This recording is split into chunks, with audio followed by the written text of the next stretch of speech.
જગ્યાઓ પર કરાશે આ ભરતી।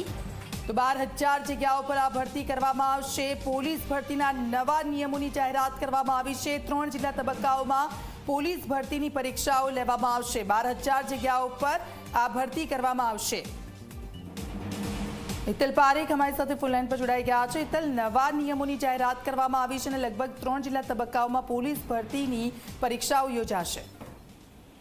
જી ચોક્કસ એવું કહી શકાય કે 12,000 જગ્યાઓ પર પોલીસ કોન્સ્ટેબલની ભરતી અને 472 પીએસઆઈની પણ ભરતી કરવાનું આયોજન કરવામાં આવ્યું છે। જે પ્રકારે આ સમગ્ર આયોજન કરવામાં આવ્યું છે એ અંતર્ગત રીતે જોવા જઈએ એટલે કે પીએસઆઈ ભરતીના આરઆર જે બાકી હતા એ સત્તાવાર રીતે રાજ્ય સરકારે જાહેર કરી દીધા છે। એટલે હવે પોલીસ ભરતીમાં પીએસઆઈની જે ભરતી છે એ માટેના જે નિયમો છે એ નિયમો એએસઆઈ માટેના જે નિયમો બનાવવામાં આવેલા હતા એના ગ્રાઉન્ડ ઉપર આખા નિયમો બનાવવામાં આવ્યા છે અને સ્વાભાવિક છે કે એને પણ ધ્યાન રાખવામાં આવ્યું છે।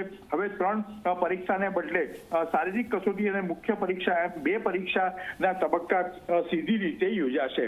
હવે દોડના ગુણ જે છે એ દોડના ગુણને જે પ્રાયોરિટી છે એ પ્રાયોરિટી આપવામાં નહીં આવે, એને પાસ કરવું જરૂરી છે।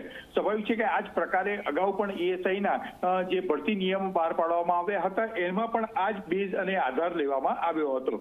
હવે જે વજન છે એ 300 ગુણની મુખ્ય પરીક્ષા યોજાશે, જ્યારે 2 પેપર એના માટે યોજવામાં આવશે।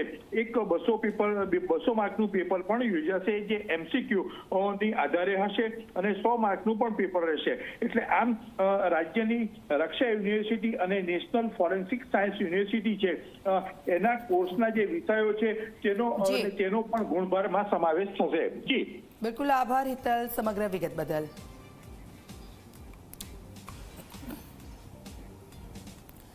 તો આ સાથે બુલેટિનમાં હાલ બસ આટલું।